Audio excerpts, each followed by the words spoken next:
Bonjour tout le monde, bienvenue à notre rendez-vous hebdomadaire. Écoutez, aujourd'hui, on a un sujet qui est vraiment d'actualité, un sujet qui est extrêmement chaud, plein de controverses, plein d'incompréhensions, plein de divergences d'opinions, etc. On parle de la théorie du genre. Et on voit que la théorie du genre, elle est là pour nier la différence entre filles et garçons. Et ça a commencé dès la maternelle. Ça a été là dans les années 50, dans les années 70, ça a été même propulsé dans les années 90. À une échelle mondiale. On sait que la théorie a pour but justement de détruire le modèle traditionnel qui est hétérosexuel de la famille pour justement encourager l'homosexualité, la bisexualité, la transsexualité. On sait que la recherche de son identité dans le fond intérieur des jeunes est ébranlée et elle est grandissante. Il y en a beaucoup de jeunes qui se cherchent aujourd'hui, qui sont perdus, et pas juste les jeunes, il y a même, on voit ça, là, des adultes là, qui cherchent encore leur identité. Écoutez, c'est rendu grave. Et on veut avoir une nouvelle identité pour une nouvelle vie, qu'on dit. Mais il y a beaucoup de personnes, justement, qui pensent qu'ils seraient peut-être mieux dans la peau du sexe opposé pour avoir plus d'épanouissement. On sait que le mensonge, il s'est infiltré dans la pensée à un tel point que le mensonge est devenu la vérité pour ces gens-là. Et on refuse la vérité de Dieu à propos de ce sujet-là. Hein, on va rejeter la faute sur Dieu. C'est plus facile d'y rejeter sa faute et dire, ben, regarde, toi, c'est toi qui t'es trompé. Pas moi. Moi, là, je suis un homme ou moi, je suis une femme. De rejeter la faute sur le Créateur. Et on sait que quand on refuse justement la vérité de Dieu, on sait que lui, il se trompe pas. Il s'est jamais trompé dans tout ce qu'il a créé. Même envers quelqu'un, il ne s'est jamais trompé. Oui, il y a beaucoup de questionnements. Il y en a qui vont dire, ouais, mais pourquoi qu'il y en a qui viennent au monde handicapés? Pourquoi qu'il y en a qui viennent au monde avec une déficience intellectuelle, avec la trisomie 21, etc. Bon, et blablabla, et blablabla. Dieu ne se trompe jamais. Et il y a des raisons à laquelle, pourquoi il y a des infirmités ou qu'il y a des handicaps ou peu importe. Il y a des raisons et seul Dieu a ces raisons-là. On n'a pas à vouloir les expliquer puis à vouloir les comprendre. Pourquoi que ça m'arrive à moi, puis pourquoi que c'est mon enfant, etc. Non, au contraire, faut remercier Dieu malgré tous les obstacles qu'on peut traverser, puis malgré tout ce qu'on voit en atrocité et tout ça. euh, il faut arriver à se tourner vers Dieu parce que le but de Dieu, quand il nous a créés, c'est pour se tourner vers lui, pour qu'on dépende de lui. Mais on sait que c'est l'œuvre de Satan, que Satan, c'est le père du mensonge et qui ne veut pas qu'on accepte notre corps. Satan ne veut pas qu'on s'accepte tel que l'on est et il veut qu'on rejette la faute, justement, sur Dieu. Puis c'est vraiment un énorme mensonge. On sait que Dieu, il est souverain et c'est lui qui a créé et qui a voulu et désiré que l'on soit un homme ou que l'on soit une femme. Fait que tout ce qui vient en dehors de ça ne vient pas de Dieu, ça vient du malin, ça vient du diable, Satan lui-même. Et si vous vous souvenez, je vous l'ai toujours répété, je vous le répète encore, Satan, il est là pour dérober, égorger et détruire. Donc, il veut nous induire en erreur et nous faire voir Dieu comme étant un Dieu injuste, puis un Dieu qui sait pas faire son travail. C'est rendu grave. La situation actuelle, c'est mondial et ça commence de bonne heure. On sait qu'il y a des jeunes enfants qui sont perturbés et que dans leur corps, dans leurs pensées, dans leur tête et tout ça, sont persuadés d'être un homme ou d'être une femme au lieu d'être ce qu'ils sont réellement. C'est un énorme mensonge, c'est un fléau grandissant. Ça fait peur, énormément peur de voir ce qui se passe. On sait que les adeptes du genre veulent justement instituer la liberté de choisir d'être homme ou d'être femme. Hein? C'est à toi de choisir, là. Choisis, qu'est-ce que tu veux, comme que tu te sens, là. Mais c'est pas ça. On sait que la théorie va de pair aussi avec la hausse des mariages homosexuels. Cette théorie s'est imposée dans les médias, dans la politique, ça s'est instauré dans les cultures, justement, dans l'éducation et tout ça, dans nos écoles. Ça commence tôt, ça commence de bonne heure. Puis aussi, on sait que de nos jours, le mot monsieur ou madame, il est pratiquement plus employé parce qu'on veut éradiquer tout stéréotype qui a rapport au masculin et au féminin. Quand on a des questionnaires à remplir, on demande plus, en tout cas à la plupart des endroits, on demande plus le sexe, ou quand on le demande, on met même pas monsieur, madame, ils nous appellent par notre prénom.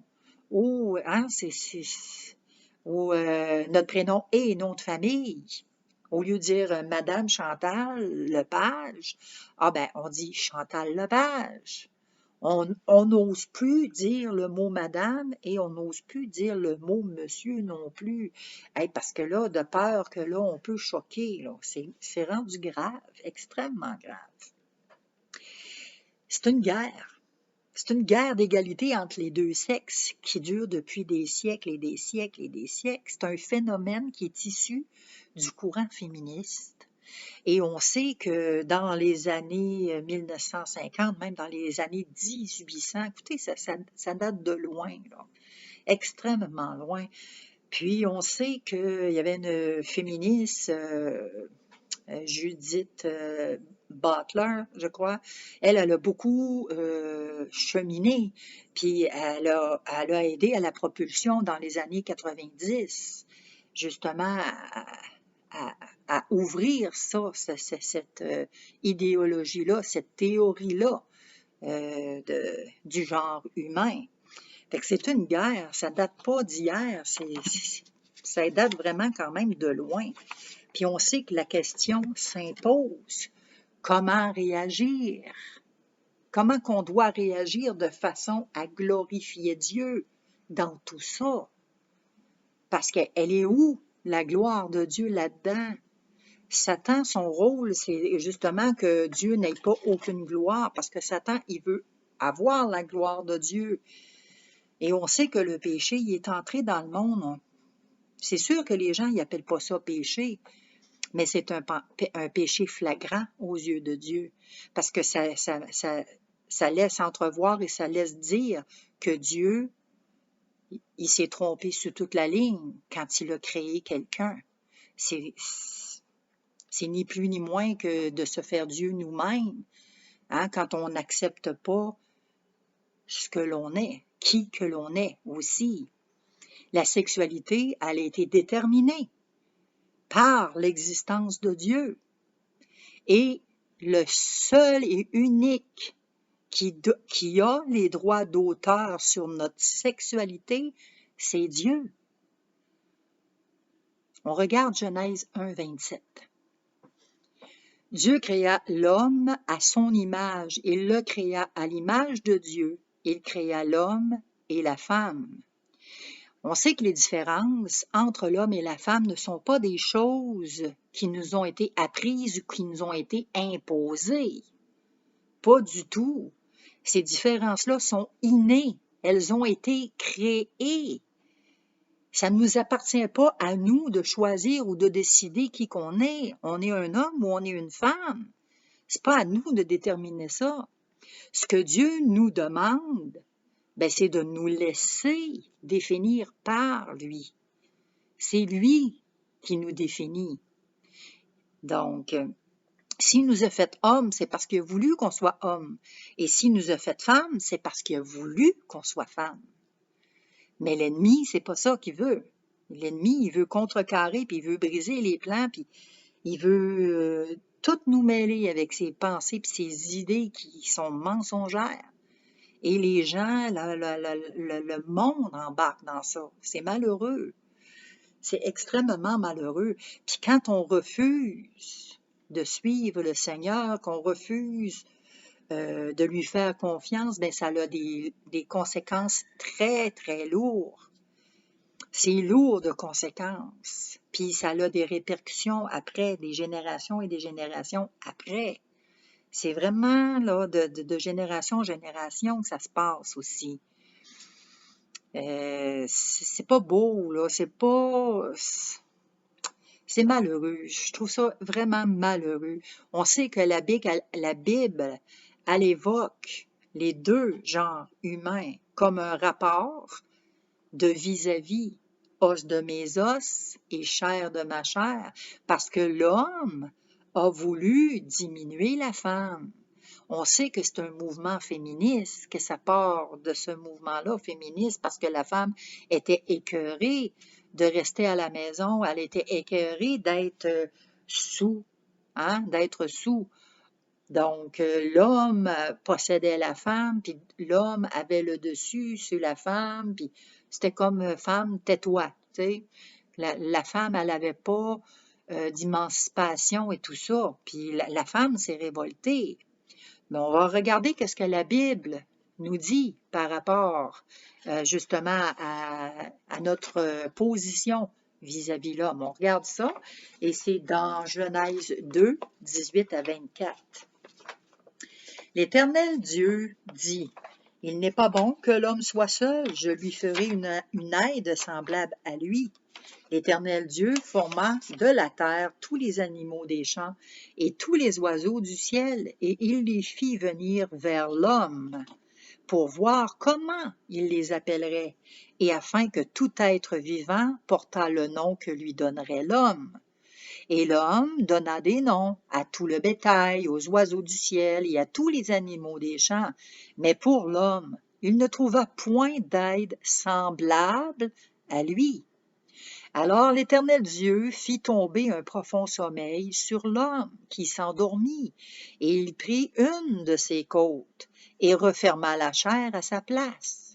L'Éternel Dieu forma une femme de la côte qu'il avait prise de l'homme, et il l'amena vers l'homme. Et l'homme dit, « Voici cette fois celle qui est os de mes os et chair de ma chair. On l'appellera femme parce qu'elle a été prise de l'homme. C'est pourquoi l'homme quittera son père et sa mère et s'attachera à sa femme, et ils deviendront une seule chair. » Donc la femme, elle n'a pas été tirée à partir de l'os de gros orteil ou du petit orteil. La femme n'a pas été prise après l'os de la cheville non plus, ni après les os des jambes, des genoux, encore bien moins après les os des bras ou des doigts. La femme a été prise de la côte de l'homme. Donc, c'est la vis-à-vis de l'homme. Elle est égale à l'homme. Elle n'est pas inférieure et elle n'est pas supérieure à l'homme. Ce qui fait que c'est l'homme qui a fait que la femme devait être inférieure. C'est l'homme, dans ses dogmes et dans ses tours de raisonnement, a attribué à la femme que la femme devait être soumise, puis que la femme devait obéir en tout point, puis que la femme était rabaissée. C'est pas Dieu. Dieu, c'est pas ça qui a déterminé. Dès le commencement du monde, Dieu a fait une aide, une vis-à-vis qui a été tirée de la côte, à côté, une à côté. C'est une à côté pour l'homme. Donc, puis c'est ça. Puis en fait, ben justement, que l'homme et la femme soient différents, puis il faut que ça soit différent aussi, qu'il y ait des rôles distincts chacun, ça fait pas d'eux une diminution. On n'en diminue pas un plus que l'autre. Pourquoi maintenant que la femme a été diminuée? Ça, c'est à cause qu'elle a été séduite par Satan. Et que là, l'homme a décidé que c'est à cause de la femme, parce que la femme était faible. Fait que là, l'homme a décidé qu'il allait être supérieur. Hein? On sait que oui, Dieu a voulu que l'homme que l'homme entretienne sa femme, qu'il l'enseigne. Parce qu'Adam, il n'avait pas enseigné à Ève, là, qu'est-ce que Dieu lui avait dit, là. Au début, quand Dieu il a dit, tu ne mangeras pas le fruit défendu, puis quand que le Satan il est arrivé, le serpent, il a tenté Ève, mais c'est parce qu'il n'y avait pas eu vraiment de dialogue, là. Fait que l'homme n'avait pas enseigné Ève comme il devait l'enseigner. Donc, c'est ça, c'est à cause de ça aussi. Fait qu'il faut vraiment comprendre pourquoi qu'il y a des choses qui sont faussées. On sait que le diable, c'est le père du mensonge et que pour lui, compter des mensonges, c'est sa plus grande qualité. Et nous tenir aussi dans le mensonge, c'est sa plus grande qualité. On regarde 1 Corinthiens 11, 12. Toutefois, dans le Seigneur, la femme est point sans l'homme, ni l'homme sans la femme, car de même que la femme a été tirée de l'homme, de même l'homme existe par la femme. Et tout vient de Dieu. Donc, on vient de voir, oui, Ève a été tirée de la côte. Donc, la femme a été tirée de l'homme, mais l'homme vient de la femme, parce que c'est la femme qui enfante. Donc, elle enfante soit un masculin ou un féminin. Elle engendre deux genres. Dans la Bible, on ne parle que deux genres, que ce soit homme ou que ce soit femme. Il n'y a pas un troisième, puis un quatrième, puis un cinquième genre. Il y en a deux. Alors, c'est l'homme, comme je vous l'ai dit, c'est l'homme qui fait qu'il y a une différence entre le masculin et le féminin, parce qu'aux yeux de Dieu, nous sommes tous égaux. Aux yeux de Dieu, on est égal. Donc, c'est ce qu'on voit dans Galates 3. Dans Galates 3, si nous avons accepté Christ, excusez-moi parce que j'ai de la visite. J'ai de la visite qui est après manger dans son plat de nourriture. Donc c'est ça. C'est quoi je disais? Donc, j'ai perdu le fil. Oui, c'est ça. Si nous avons accepté Christ et que nous avons immergé dans une communion spirituelle avec lui, ben écoutez, nous sommes revêtus du Christ. Vous savez, hein, la nouvelle naissance, c'est ça. Quand on accepte Jésus dans notre vie, on est de nouveau. Et quand on est né de nouveau, ben Dieu nous façonne de jour en jour et il nous transforme de jour en jour. On se laisse transformer. Mais transformer, ça ne veut pas dire transformer physiquement, là. On se laisse transformer au niveau du caractère. On devient de plus en plus semblable à Dieu. Hein? On devient qu'on reflète son caractère. C'est ça la transformation. Mais malheureusement, il y a beaucoup de personnes, énormément de personnes qui sortent le verset hors contexte dans Galates 3 pour arriver à se justifier. Hein, au niveau de leur mauvais penchant ou leur mauvaise conception de la définition du genre humain. On regarde Galates 3, 28. Maintenant, il n'y a plus de place pour les discriminations faites par les hommes. Plus de différence entre juifs et grecs, serviteurs et maîtres, hommes et femmes. Toutes ces distinctions humaines tombent.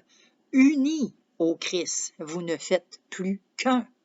Alors, quand on accepte le Seigneur dans notre vie, on est unis à Christ et on devient un seul corps à ce moment-là.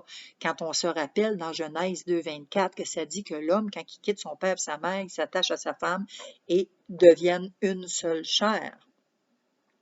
Adam et Ève. Ève, elle est sortie de l'homme, elle a connu Adam et sont devenus sont une seule chair. Et c'est cela, être une seule chair avec Christ, d'accepter ça.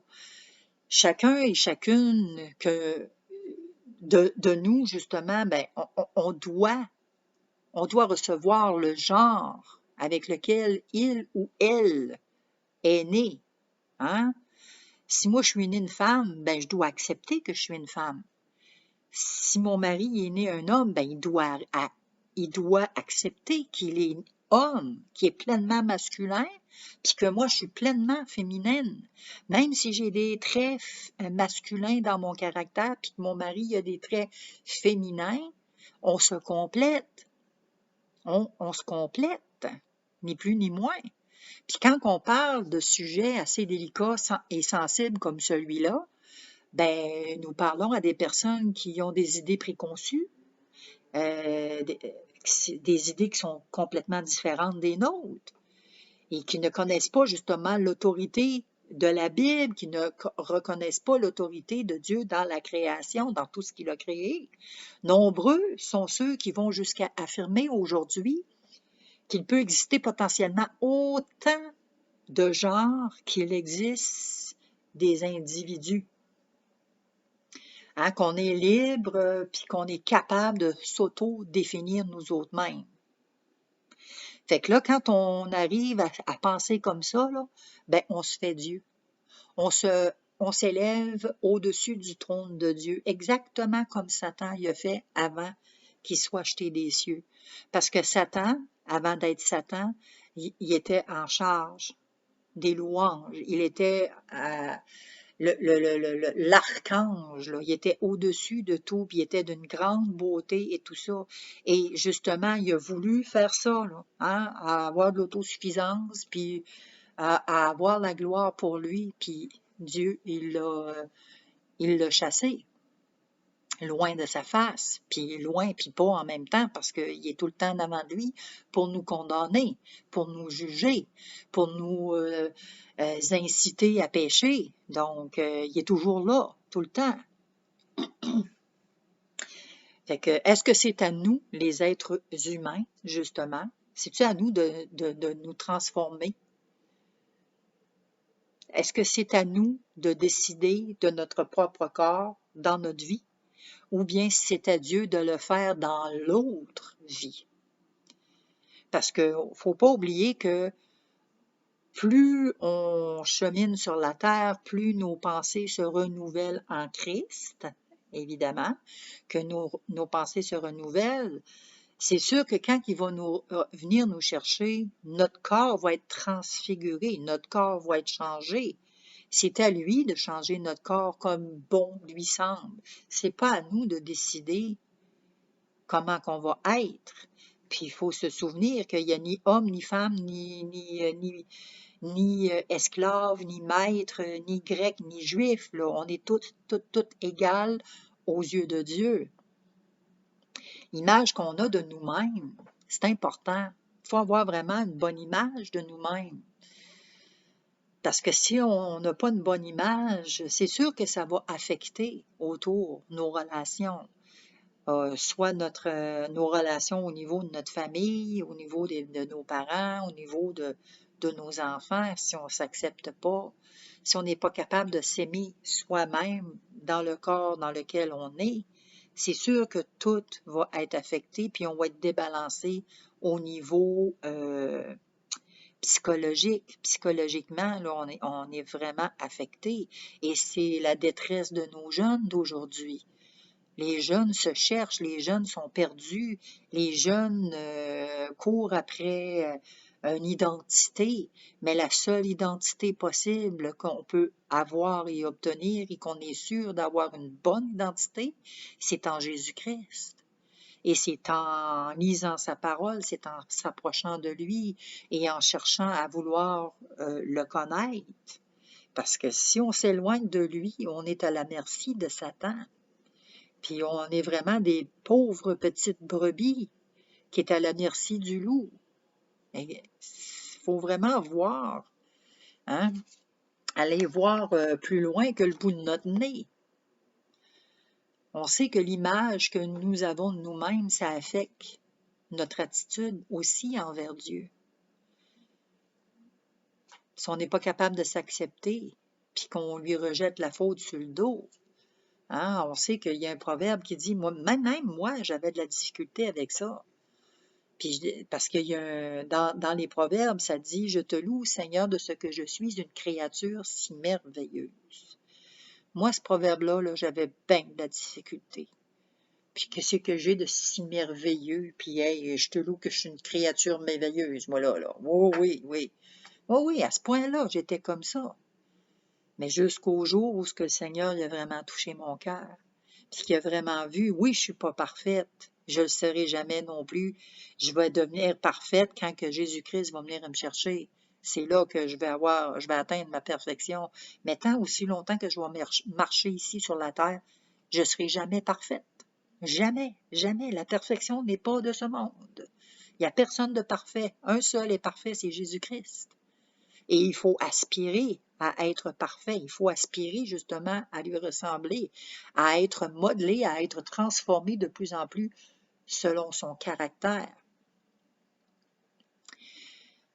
Tu sais, on trouve ça difficile de faire confiance à Dieu, puis de croire à son amour à notre égard. C'est difficile, mais combien tellement bénissant quand on s'abandonne à lui, puis qu'on accepte la condition dans laquelle on est. On ne doit pas se déprécier non plus. C'est pas ça le but, parce que si on se déprécie, c'est là qu'on tombe aussi dans ce que Satan veut qu'on fasse. Hein? On va s'auto-dénigrer. Je m'auto-dénigrais moi-même. Et quand j'ai réalisé, puis que le Seigneur m'a ouvert les yeux face à ça, écoutez, c'était une abomination aux yeux de Dieu que j'étais en train de faire. J'étais en train de dire à Dieu, là, regarde, tu t'es trompé, là. C'est quand même assez incroyable.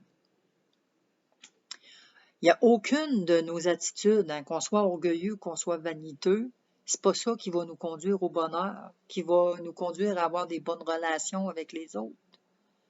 Hein? La vanité, là, c'est pas mieux non plus. Il faut avoir quand même un juste équilibre entre les deux. Il faut vraiment être équilibré. Il faut demander au Seigneur de nous donner de la sagesse, de nous donner justement cette humilité-là, pour pas qu'on s'élève au-dessus de ce qu'il est, parce que Dieu, il est souverain. Il veut que nous ayons une idée juste de nous-mêmes. C'est ça qu'il veut, que nous nous voyons comme lui, il nous voit. Et non pas comme nous, on nous voit ou comme la société nous voit. Parce que ce qui est important, c'est de plaire à Dieu et non plaire aux hommes. Vaut mieux plaire à Dieu que de plaire aux hommes. Parce que c'est lui le créateur de toutes choses. Il est l'auteur de notre vie. Les droits d'auteur sur notre vie, ça lui appartient. Alors, j'espère que ça vous a quand même éclairé, que ça vous a fait du bien. Si jamais vous avez des questions, écoutez, vous pouvez m'écrire, textez-moi, appelez-moi, puis ça va me faire un grand plaisir de communiquer avec vous, de prier pour vous. Même peut-être que vous êtes aux prises justement avec ce combat-là intérieurement en vous. Écoutez, vous pouvez me contacter, puis on va prier, on va chercher la face de Dieu dans ça. Puis c'est sûr que quand on demande à Dieu de nous donner la sagesse, de nous donner vraiment une réponse selon sa volonté, le Seigneur y répond. Le Seigneur y répond toujours, de quelque façon que ce soit. Parce que je vous l'ai dit, puis je le répète encore, Dieu nous parle constamment, de n'importe quelle façon, que ce soit par des rêves, que ce soit par des songes, que ce soit peut-être par ma bouche, par la bouche de quelqu'un d'autre, par une lecture qu'on fait. Dieu est constamment en train de nous parler. Alors, si ça vous interpelle, ne vous sentez pas condamné parce que Dieu ne vous condamne pas. Dieu vous accepte tel que vous êtes. Venez à moi tel que vous êtes. C'est ça que le Seigneur Jésus dit. Et Jésus ne rejettera pas dehors celui qui vient à lui. Dieu, c'est un Dieu qui est plein d'amour, plein de compassion, plein de tendresse, plein de patience, plein de bonté, de miséricorde. C'est un Dieu qui est souverain, c'est un Dieu qui est glorieux, qui est majestueux, et c'est surtout un Dieu qui sait ce qui est fait. Il est le créateur de toutes choses. Fait apprenons à lui faire confiance. Fait que sur ce, je vous laisse. Je vous souhaite une bonne semaine. Gênez-vous pas pour m'écrire tout le monde. Merci. Bye.